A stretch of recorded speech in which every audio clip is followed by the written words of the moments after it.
Alors, l'université est organisée autour de deux missions essentielles. Ce ne sont pas les seules, hein, deux missions essentielles. D'une part, la formation et la recherche. Alors, la recherche alimente par ailleurs la formation. Un enseignant-chercheur, je dis bien enseignant-chercheur, a ce double statut puisqu'il doit participer à la formation des étudiants tout en contribuant à améliorer la connaissance.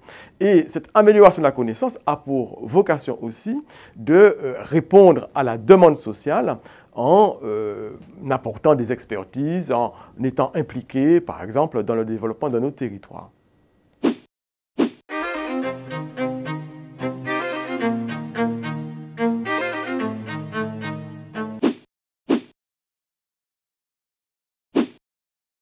Alors les formations s'organisent tout simplement. Nous avons plusieurs formations, à la fois au niveau des sciences exactes, en mathématiques, en physique, en chimie, en biologie, géologie. Mais les formations s'organisent en plusieurs disciplines.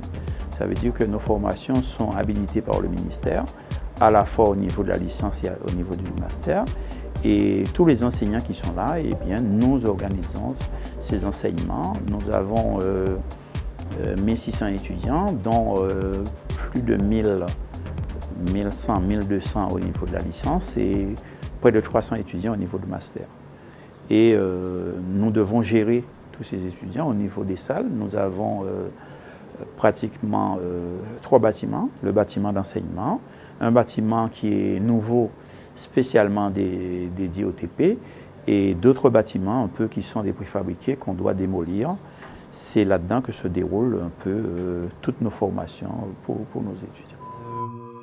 Alors au niveau du laboratoire, nous avons dans toutes les disciplines, alors moi ce que je vais parler, je ne parle que des labos qui ont été reconnus par l'ARS, l'agence ministérielle.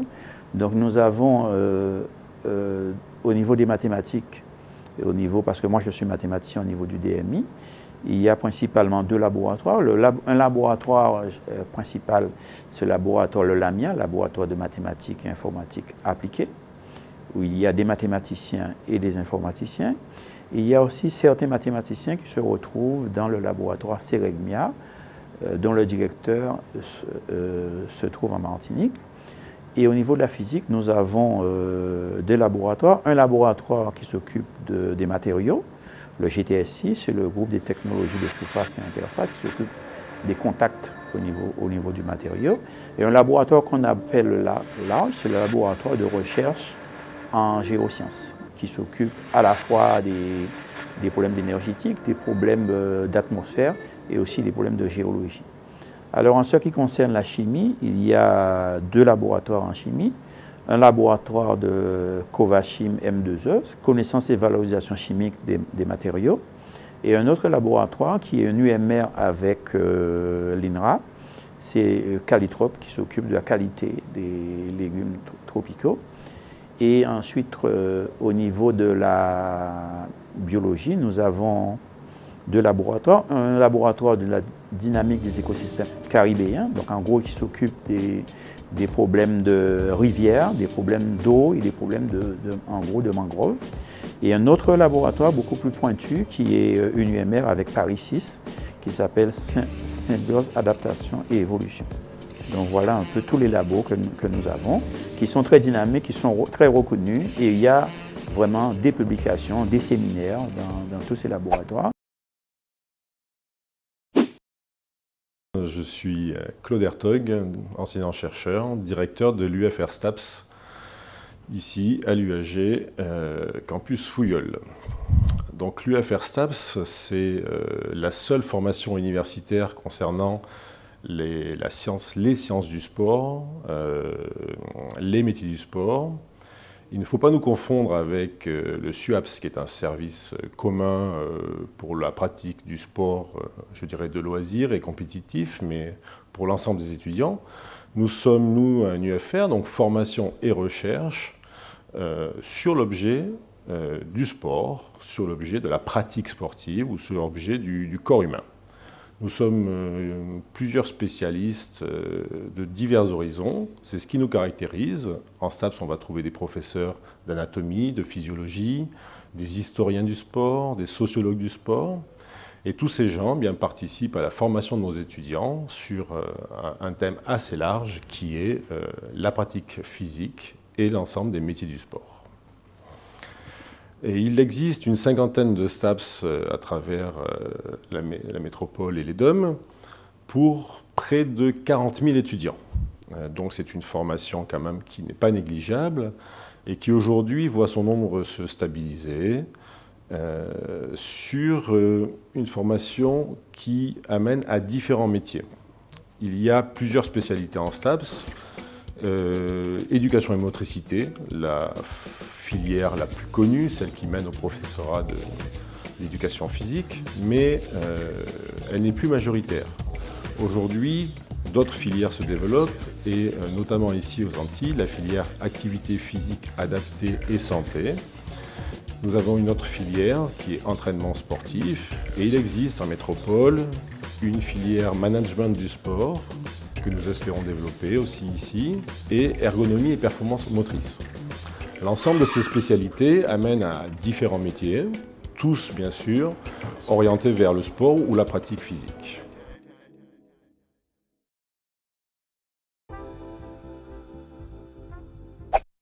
Bien, je vais vous présenter la faculté de droit et de sciences économiques de la Guadeloupe. Je viens de dire faculté de droit et d'économie, mais il faut savoir que ça a une longue histoire.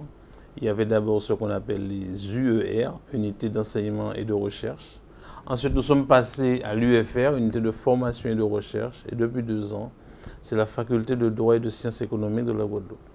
Donc c'est une des plus grosses facultés de l'UAG. Nous avons à peu près 2000 étudiants. Et nous sommes représentés dans toutes les sections du CNU que vous trouvez, c'est-à-dire le droit public, droit privé. C'est une faculté de sciences économiques également, et nous faisons aussi de la gestion. Il faut savoir qu'un étudiant, puisque l'UAG est pluridisciplinaire, un étudiant qui commence sa première année ici peut aller donc jusqu'au doctorat. C'est la raison pour laquelle, après le cycle de la licence formée de 3 années, il y a ce qu'on appelle les masters. Et nous avons dans cette faculté 6 en Guadeloupe, 5 masters, 2 en droit privé, 1 en droit public, 1 en sciences politiques et 1 en économie du développement et de l'environnement. Il n'est pas nécessaire de trop s'attarder sur la dernière partie. On sait que l'environnement joue un rôle essentiel. Et ce qui nous intéresse, parce que c'est une des plus anciennes également, c'est que notre faculté a une histoire et c'est le taux d'insertion des étudiants qui est assez élevé compte tenu de l'environnement dans lequel nous nous trouvons. Oui, alors bien sûr j'ai parlé du UFR, unité de formation et de recherche. Il faut savoir qu'un enseignant a une double compétence, mais enseigner, transmettre le savoir et la recherche. C'est pourquoi maintenant nous sommes dans le contrat quadriennal 2010 à 2013. Donc nous avons des centres de recherche parce que les masters de recherche doivent être absolument adossés à des centres de recherche. Donc nous avons un grand centre de recherche qui s'appelle le Crédit LEAD, et ensuite nous avons le CAGI en sciences politiques qui est une antenne du COPLC, donc qui se trouve à la Martinique. Donc ces recherches se situent, comme je dis, dans plusieurs domaines, mais nous n'oublions pas qu'en fait, pour que ces formations vivent, il faut que la recherche soit à un haut niveau. On parle de l'excellence, mais c'est le but recherché pour nous. Et si on regarde par exemple le classement des universités, même si on dit souvent que l'UAG est loin derrière, mais il faut voir aussi toute la volonté, tout l'effort qui s'y fait compte tenu des moyens très limités que nous avons. Mais c'est la contribution de tous qui nous permet d'améliorer la situation dans laquelle nous nous trouvions il y a de cela une 60aine d'années. La première année commune des études de santé, qui est un concours. Ce concours accepte tous les bacheliers. Ceux qui réussissent le mieux sont des bacheliers avec une formation scientifique. Les étudiants restent sur leur région d'origine, la Guyane, la Martinique ou la Guadeloupe, et puis préparent ce concours qui est à base d'enseignements essentiellement scientifiques, mais aussi des enseignements qui tournent autour de la santé. Il donne lieu ensuite, à l'issue du concours, à un numerus clausus de gens qui sont acceptés. Il a existé pour la première fois en 1998, puisque c'est la première fois que ce concours a été mis en place aux Antilles, avec à l'époque un numerus clausus extrêmement faible. Il y avait moins de 10 étudiants admis à poursuivre leurs études. Et puis au fil des années, il s'est enrichi. Et actuellement, nous aurons cette année 95 étudiants admis à poursuivre leurs études en médecine, 5 étudiants seulement admis à poursuivre leurs études en pharmacie, 11 pourront continuer en chirurgie dentaire et 20 à 24 pourront continuer leurs études de sage-femme.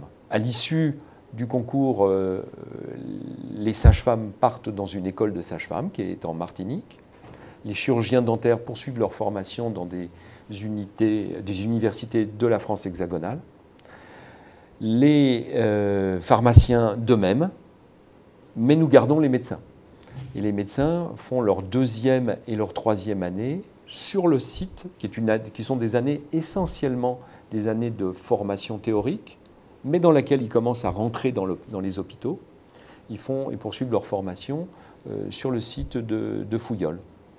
Et après la fin de la 3e année, ils regagnent pour l'instant tous une université de l'Hexagone, et nous avons des conventions avec de multiples universités, dont Bordeaux, Toulouse, Marseille, Montpellier, Paris, Strasbourg, Lille, Lyon, Nantes, Rennes, Nancy. J'espère n'avoir oublié personne, et donc nos étudiants se dispersent dans l'Hexagone. Nous espérons prochainement pouvoir avoir une faculté complète. Bien sûr, il nous manque encore des ressources humaines, il nous manque des structures, il nous manque pas mal de choses, mais si nous sommes accompagnés à la fois par notre université et par nos ministères de tutelle, nous pourrons installer le cursus complet. La faculté de médecine est destinée à accompagner la formation continue. Et donc nous accompagnons à travers des enseignements post-universitaires, des diplômes universitaires, et d'autres types de formations, nous accompagnons les médecins tout au long de leur carrière. Alors c'est 1988 que le professeur Hyacinthe Bastaro, dont la faculté porte le nom, a, donc après une lutte opiniâtre, a obtenu que soient créés aux Antilles des CHU, celui de Fort-de-France et celui de Pointe-à-Pitre, et que des professeurs puissent y exercer et accompagner les étudiants de 3e cycle. Mais je vous l'ai dit, ce n'est qu'en 1998, soit 10 années plus tard, que nous avons eu les forces suffisantes pour démarrer le premier cycle des études médicales et la sélection par le concours des étudiants issus de nos régions sur lesquels nous comptons pour couvrir les besoins de santé de la population. Les professeurs sont répartis sur les 3 sites, la Guyane avec son centre hospitalier, la Martinique avec son centre hospitalo-universitaire et la Guadeloupe avec un centre hospitalo-universitaire. Et ils réunissent leurs forces ou ils se joignent à d'autres, y compris à d'autres équipes qui ne sont pas forcément sur les Antilles-Guyane, pour appartenir à des équipes labellisées. Et nous avons donc plusieurs équipes labellisées, une en Guyane qui travaille sur les parasitoses, une en Martinique qui travaille sur la neurologie et la virologie tropicale, une en Guadeloupe qui travaille sur environnement, cancer, tête et cou, et puis des structures INSERM qui sont pour l'instant uniquement basées sur la Guadeloupe et qui donc ont des liens avec des universitaires de médecine. Donc une équipe qui travaille sur le globule rouge et la drépanocytose, équipe INSERM co-dirigée par l'Université Antilles-Guyane et une université de l'Hexagone, et une autre équipe INSERM qui travaille sur cancer, environnement, à laquelle j'appartiens, équipe labellisée d'une unité INSERM, qui elle aussi est copilotée par l'Université de Rennes et l'Université Antilles-Guyane, et l'INSERM bien sûr. Il y a enfin une structure transversale qui est un centre d'investigation clinique, épidémiologie clinique, qui est réparti sur les 3 sites, les 3 régions, avec des coordonnateurs sur chacune de ces régions et qui est un un soutien au projet, un soutien logistique, et qui est donc une structure de recherche, elle aussi labellisée, avec un soutien INSERM. Sylvain Paul Miro, directeur de l'UFM de Guadeloupe. Alors l'UFM, c'est un institut universitaire de formation des maîtres, c'est-à-dire c'est la structure qui est dédiée à la formation des enseignants d'écoles primaires, maternelles, collèges, lycées. Donc nous préparons les futurs enseignants non seulement à avoir le master qui leur permet d'accéder au métier, mais aussi à préparer le concours qui est le deuxième volet de la réussite. Parce qu'en fait maintenant, un enseignant doit passer le master et le concours pour pouvoir être enseignant à la fin. Donc nous préparons donc aux professeurs des écoles, à la certification pour le CPE, au CAPES de mathématiques, de SVT, de physique-chimie, de PS, de lettres. Nous préparons aussi à des formations continues pour le cadre du rectorat. Par exemple, les formations destinées aux nouveaux professeurs stagiaires qui n'ont plus d'années de stage à l'UFM comme c'était le cas auparavant. Et aussi à des formations pour les enseignants qui se spécialisent à traiter les problèmes des enfants handicapés ainsi que les enfants en difficulté. Donc ça. Et puis nous avons donc aussi pour appuyer notre master, parce qu'il faut savoir qu'un master ne peut être attribué à une composante ou à une université que si il peut s'appuyer sur une équipe de recherche. Donc nous avons notre équipe de recherche à l'UFM de Guadeloupe qui est basée à l'UFM de Guadeloupe mais qui rayonne aussi sur l'UFM de Martinique et l'UFM de Guyane. Il y a des membres du laboratoire qui sont basés en Martinique et en Guyane. Donc le laboratoire s'appelle le CREF, Centre de recherche et de ressources en éducation et formation. Laboratoire qui est dirigé par le professeur Antoine Delcois, qui est un de nos deux professeurs à l'UFM de Guadeloupe. Alors ce laboratoire produit des activités en pas mal de domaines, didactique des mathématiques, didactique linguistique, sciences de l'éducation. Alors Jean-Pierre Sainton, maître de conférence habilité à diriger les recherches, maître de conférence en histoire, et je suis directeur du département pluridisciplinaire de lettres et sciences humaines de Saint-Claude, Camp Jacob. Alors c'est une toute jeune composante de l'Université Antilles-Guyane puisque nous n'existons comme structure, comme composante que depuis 2003. Et donc nous sommes à notre 8e rentrée, l'année prochaine ce sera la 9e. Et sur un campus également nouveau, également émergent, puisqu'il s'agit du campus du Camp Jacob en pleine construction. La construction s'achève. Et nous devrions avoir nos murs définitifs au cours de la rentrée 2012-2013. Sur le DPLSH, département pluridisciplinaire de lettres et sciences humaines, nous étions autrefois, il y a peu, donc un département externe de la faculté des lettres et sciences de la Martinique, sciences humaines de la Martinique. Et nous avons trois filières majeures, une filière de langue étrangère appliquée anglais-espagnol, qui est la plus grosse de nos filières, même si elle est la plus récente.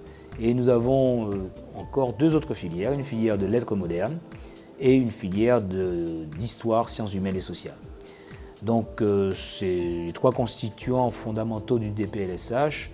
Nous sommes habilités également à délivrer des diplômes de master et nous avons effectivement des cursus de master en lettres modernes et également en histoire.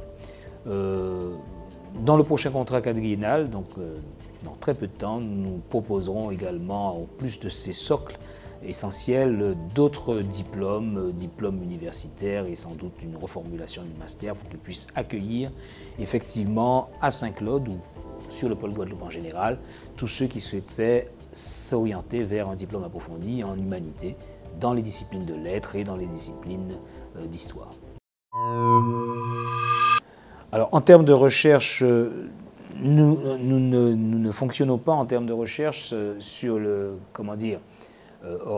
par une partition par site. Nous fonctionnons de façon globale, c'est-à-dire donc discipline littéraire, discipline de sciences humaines. Nous sommes liés au grand groupe, le CRILH pour les disciplines littéraires et de langue et le AIHP Géode pour les disciplines de sciences humaines. Donc ces deux groupes de recherche sont représentés également au DPLSH. Ils auront d'ailleurs leur bureau officiel dans une des ailes de notre structure. Mais les programmes que nous faisons, les programmes qui s'y font, sont pour l'instant complètement liés au programme d'ensemble. Par contre, ce que nous ambitionnons de faire, c'est de faire du site, qui est un site quand même très particulier, un site d'équilibre au campus principal de Fouillol et qui est particulièrement, disons, attrayant.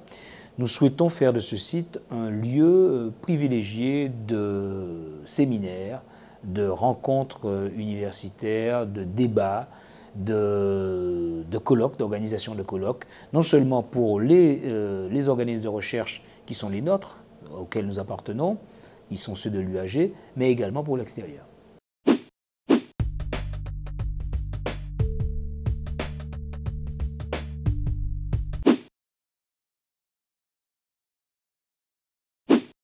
Donc je me présente, je m'appelle Olivier Tamarin, je suis maître de conférence des universités et directeur de l'IUT de Kourou.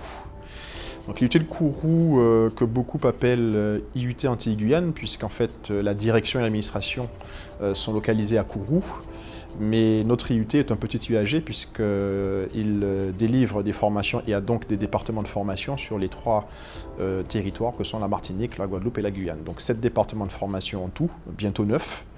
2 localisés à Kourou, le génie électrique et informatique industrielle et réseau et télécommunications, le 1 à Cayenne, technique de commercialisation, 2 à Chelcher en Martinique, gestion logistique et transport, hygiène, sécurité et environnement, et 2 à Saint-Claude en Guadeloupe, génie biologique et gestion des entreprises et des administrations. Donc l'IUT, c'est environ au jour d'aujourd'hui 500 étudiants. Nous avons des formations de DUT, Bac+2, formation initiale classique, en formation continue, en formation en alternance par l'apprentissage en particulier, des licences pro, donc on commence à en ouvrir quelques-unes maintenant et on devrait connaître une montée en puissance dans les 2 années, enfin d'ici les 2 prochaines rentrées. C'est environ, donc, comme je le disais, 500 étudiants, à peu près une 50aine de personnels, enseignants et administratifs. Donc un IUT très décentralisé, qui connaît parfois quelques difficultés, mais qui réussit à former valablement des techniciens supérieurs, des cadres intermédiaires, dans les domaines que j'ai cités précédemment. Je m'appelle René Serge Denif, je suis directeur de l'UFM, maître de conférence en section 67 CNU en génétique. Je suis donc directeur de l'UFM. L'UFM de la Guyane a été implanté en Guyane en 1991. Il était à l'époque partie prenante d'un l'UFM des Antilles de la Guyane et a obtenu son autonomie, donc établissement de plein exercice, en 2002.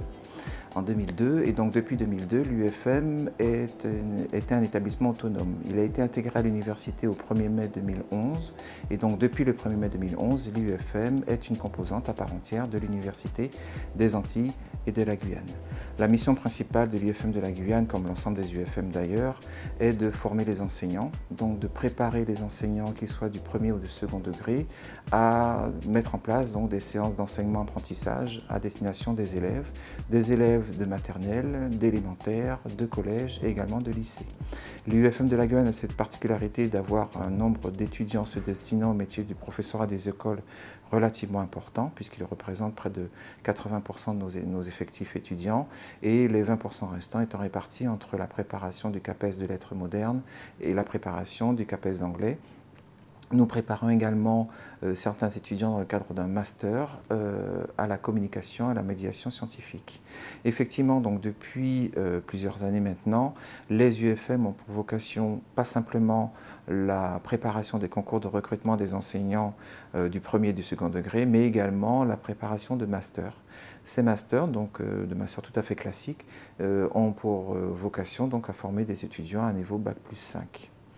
Les missions de l'UFM sont multiples, bien que tournant autour de la formation des enseignants, puisque les UFM, comme étant établissements d'enseignement supérieur autonome avant l'intégration, mais postérieurement du fait de l'intégration dans les universités, ont également une mission de recherche. Et à ce titre-là, nous essayons de développer donc des activités de recherche autour de l'enseignement, de la formation, de l'éducation, de l'apprentissage, de manière à ce que la mission de formation que nous avons auprès des étudiants soit renforcée par les résultats de la recherche. L'idée, c'est véritablement de faire des allers-retours, que la recherche puisse s'alimenter des éléments que nous tirons de la formation des étudiants en même temps que de la mise en œuvre de leur stage de formation en école primaire, en collège et en lycée, mais également que la formation de ces étudiants soit alimentée par les résultats les plus pointus en termes de recherche.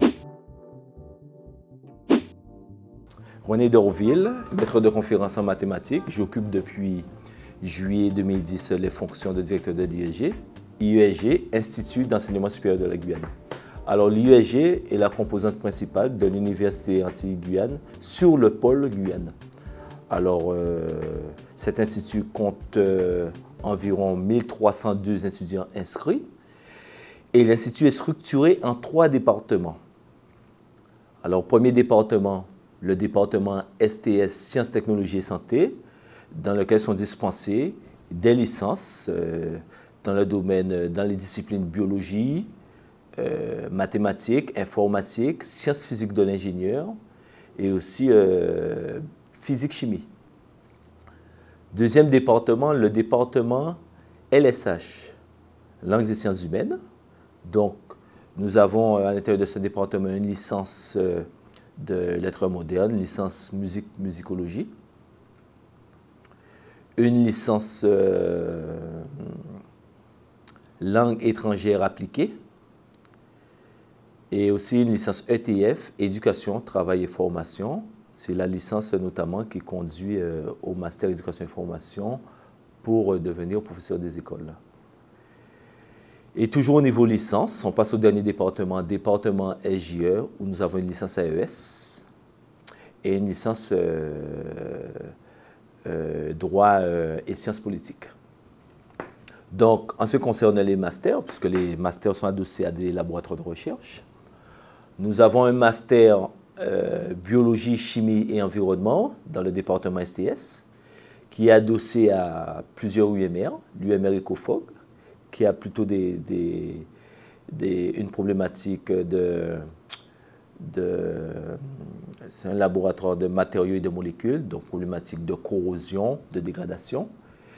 Et une autre UMR, l'UMR Calitrope, qui travaille tout ce qui est agroalimentaire, fruits et légumes, et qui est une UMR qui est associée à l'INRA. Donc, nous avons un master ALC, adossé au laboratoire Le Crilage. Donc, c'est art, lettres et culture, avec toutes les thématiques qu'on connaît déjà sur Le Crilage, dont la directrice est Madame Mancé-Caster. Et le troisième master, c'est le master économie du développement durable, qui est un master plutôt dans le domaine sciences économiques et de gestion, qui est adossé au crédit. Donc, nous avons la chance à l'IEG d'avoir une offre de formation très variée, puisque nous nous capitalisons sur le fait d'être un établissement, un institut, excusez-moi, pluridisciplinaire. Alors, un petit historique, il faut savoir que l'IEG est l'embryon de l'Université Antilles-Guyane en Guyane.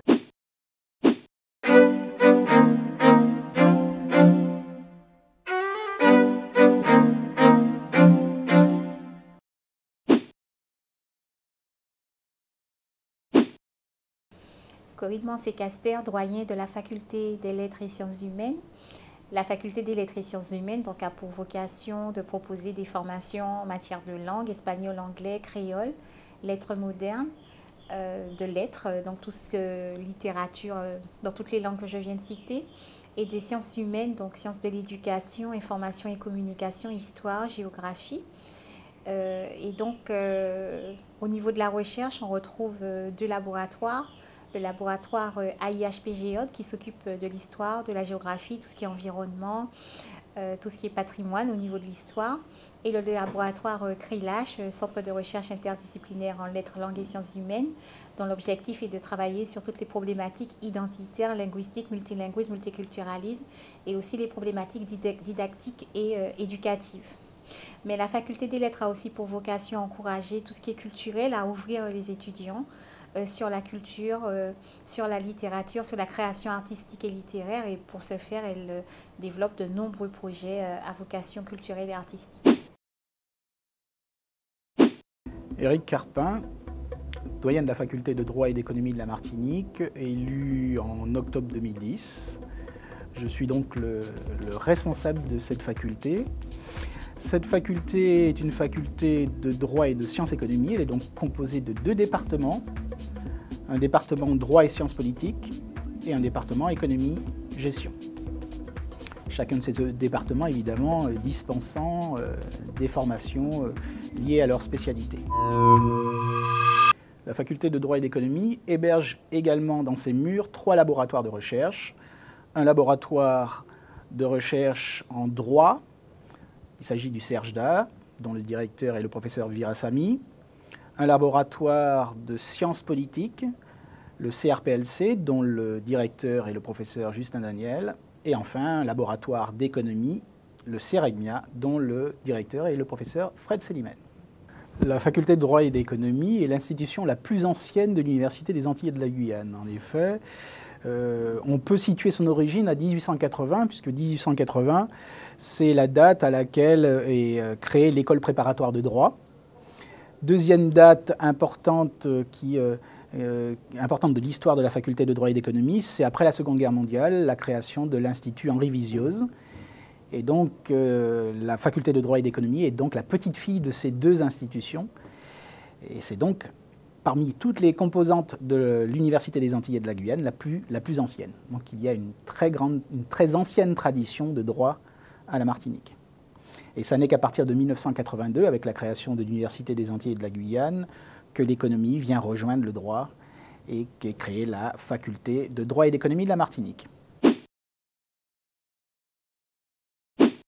Alors l'IUFM, c'est l'Institut universitaire de formation des maîtres qui, depuis le mois de mai 2011, est une école interne de l'Université des Antilles et de la Guyane. Donc notre mission fondamentale n'a pas changé. Nous sommes toujours un institut, une école plus exactement dédiée à la formation des maîtres. Ce qui a changé, c'est la formation des maîtres. Désormais, nous accueillons à partir de la licence des étudiants qui, en 2 ans, doivent préparer un master. Alors, soit un master pour enseigner dans le primaire, soit un master pour enseigner comme professeur de lycée et collège.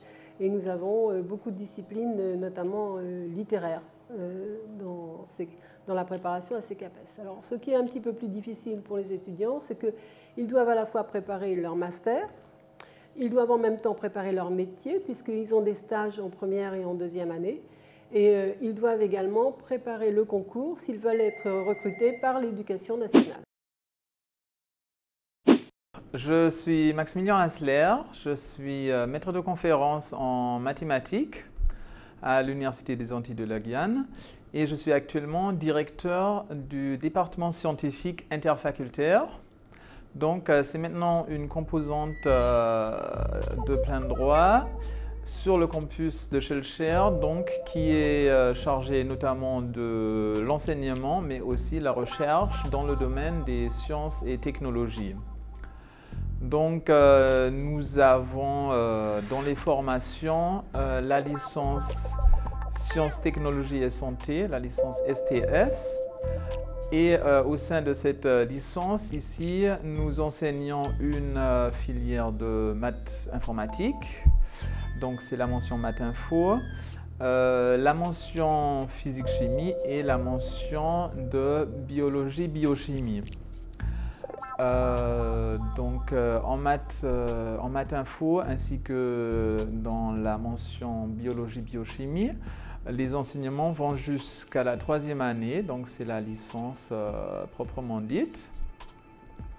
Pour la physique-chimie, on avait une petite baisse d'effectifs et donc la 3e année n'existe pas actuellement, mais ça a vocation à revenir. Donc, en tout cas, pour l'année universitaire qui viendra, il y aura aussi la physique et la chimie, donc au moins jusqu'en 2e année. Ensuite, nous avons aussi une licence professionnelle d'informatique, donc qui est très prisée, très appréciée et qui a beaucoup de succès aussi après pour l'avenir des étudiants. Pour ce qui est de la recherche, donc, il y a des collègues mathématiciens de deux laboratoires essentiellement. Donc, c'est le laboratoire CIREGMIA qui est implanté ici sur le campus et le laboratoire LAMIA qui a son centre de gravité plutôt sur le campus de Fouillol en Guadeloupe. Et nous avons donc aussi des collègues en chimie, en physique et en biologie, une titulaire qui fait son service ici actuellement.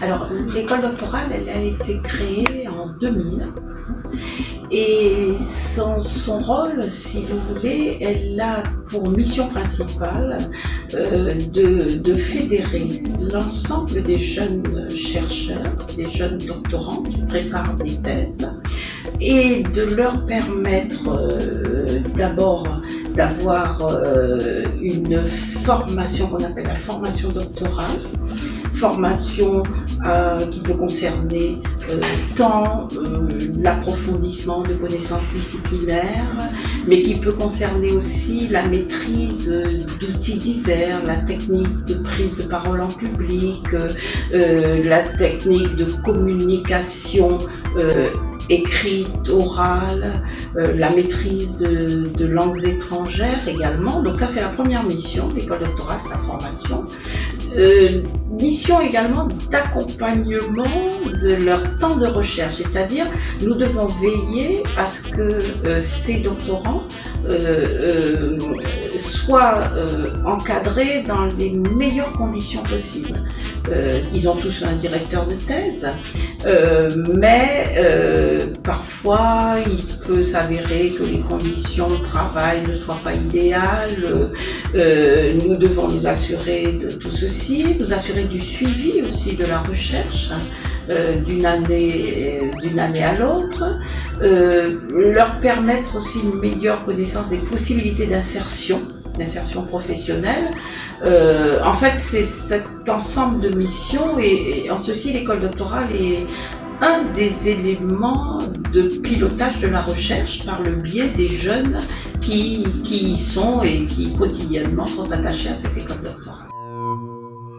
L'UAG joue un rôle fondamental d'acteur. L'UAG est un acteur du développement dans la mesure où non seulement l'UAG est une vraie entreprise, puisque nous employons plus de 2000 personnes, mais il faut savoir qu'à travers ces programmes de recherche, à travers ces programmes de formation, l'UAG participe au même titre que les collectivités, au même titre que les entreprises privées, à la formation et donc au développement, je dirais, de son territoire. En fait, pendant longtemps, l'UAG s'est contenté des formations classiques et académiques, que sont des études d'anglais, d'espagnol, de mathématiques, bref.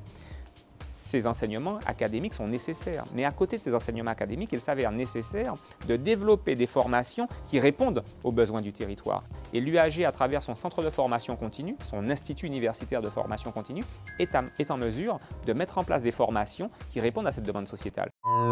Par le biais de la formation continue, nous avons monté un diplôme universitaire de criminologie qui est fréquenté par des avocats, par des juristes en tout genre, et qui, le soir, après leur travail, suivent ces modules, passent un examen et ensuite ont la possibilité, s'ils réussissent, d'obtenir ce DU de criminologie. Donc vous voyez que l'UAG, à côté de ces formations classiques et académiques, monte des formations qui sont des formations vraiment je dirais, pointues, soit des formations qui ont pour but de répondre à la demande des entreprises, soit des formations qui ont pour but de hisser un certain nombre de cadres à des niveaux encore supérieurs de façon à irriguer la société. Et c'est en ce sens que nous participons au développement, parce que le développement, c'est aussi la formation des hommes. On oublie trop souvent, quand on parle de développement, on se focalise trop souvent sur des questions économiques. Alors certes, le développement est aussi économique, mais le développement passe aussi et surtout par la formation des hommes. Et je crois que l'université, c'est son rôle, c'est de former valablement les hommes.